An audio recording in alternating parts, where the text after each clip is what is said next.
নমস্কাৰ প্ৰিয় বন্ধুসকল, মোৰ চেনেল স্পিৰিচুৱেল 1111লৈকে আপোনালোক সকলোকে স্বাগতম।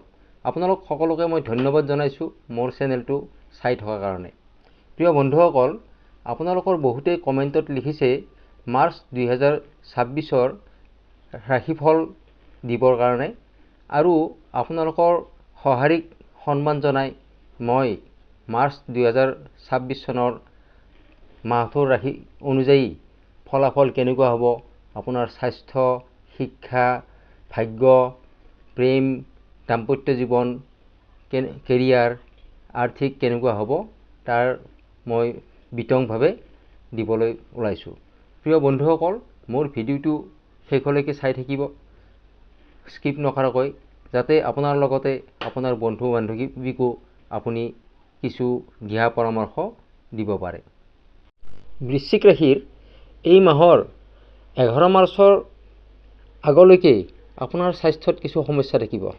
পুৰণা বেমাৰ আজাৰ এইবোৰ আপোনাৰ থাকিব, কিন্তু 11 মাৰ্চৰ পিছত আপোনাৰ সকলো সমস্যা লাহে লাহে ঠিক হৈ যাব।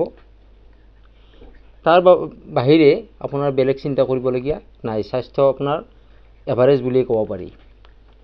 শিক্ষাৰ ক্ষেত্ৰত পঢ়াত আপুনি যথেষ্ট চিৰিয়াছ হ'ব লাগিব, কাৰণ শনি গ্ৰহই এইবাৰ এই মাহত আপোনাৰ শিক্ষাৰ ঘৰত অৱস্থানে আপোনাক পঢ়াত কিছু কনফিউজ কৰি তুলিব। শনি হৈছে ন্যায় প্ৰদানকাৰী গ্ৰহ। আপুনি যিমান কষ্ট কৰিব, যিমান এফৰ্ট দিব, আপুনি সিমানেই ভাল ফল লাভ কৰিব।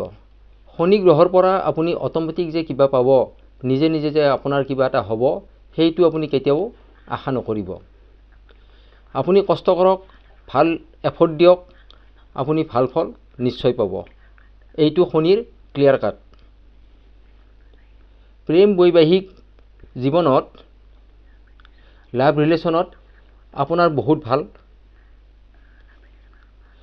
লাভ ৰিলেশ্যনত আপোনাৰ ৰোমান্স, আণ্ডাৰষ্টেণ্ডিং থাকিব। সম্বন্ধ আপোনাৰ এই মাহত মজবুত হ'ব। বিবাহৰ কথা যদি ভাবিবলগীয়া থাকে, তেনেহ'লে আপুনি আগবাঢ়িব পাৰে, তাত কোনো বাধা নাই। বৈবাহিক দাম্পত্য জীৱনত আপোনাৰ অতি সুন্দৰ। শুক্ৰৰ শুভস্থানত যি অৱস্থান কৰিছে, সেই অৱস্থানে আপোনাৰ বৈবাহিক জীৱন অতি সুখী আৰু লাক্সাৰি কৰি তুলিব। ভাগ্যই চন্দ্ৰ আপোনাৰ ভাগ্যস্থানত থকা কাৰণে আপোনাৰ ভাগ্য খুব সঘনাই সলনি হৈ থাকিব। হঠাৎ আপোনাৰ ভাগ্যই আপোনাক সহায় কৰিব, আৰু হঠাৎ আপোনাৰ ভাগ্যই আপোনাৰ কি কৰিব, লগ এৰাই দিব। গতিকে অৰ্থাৎ ভাগ্য আপোনাৰ কি হ'ব, সলনি হৈ থাকিব, আপছ এণ্ড ডাউন হৈ থাকিব।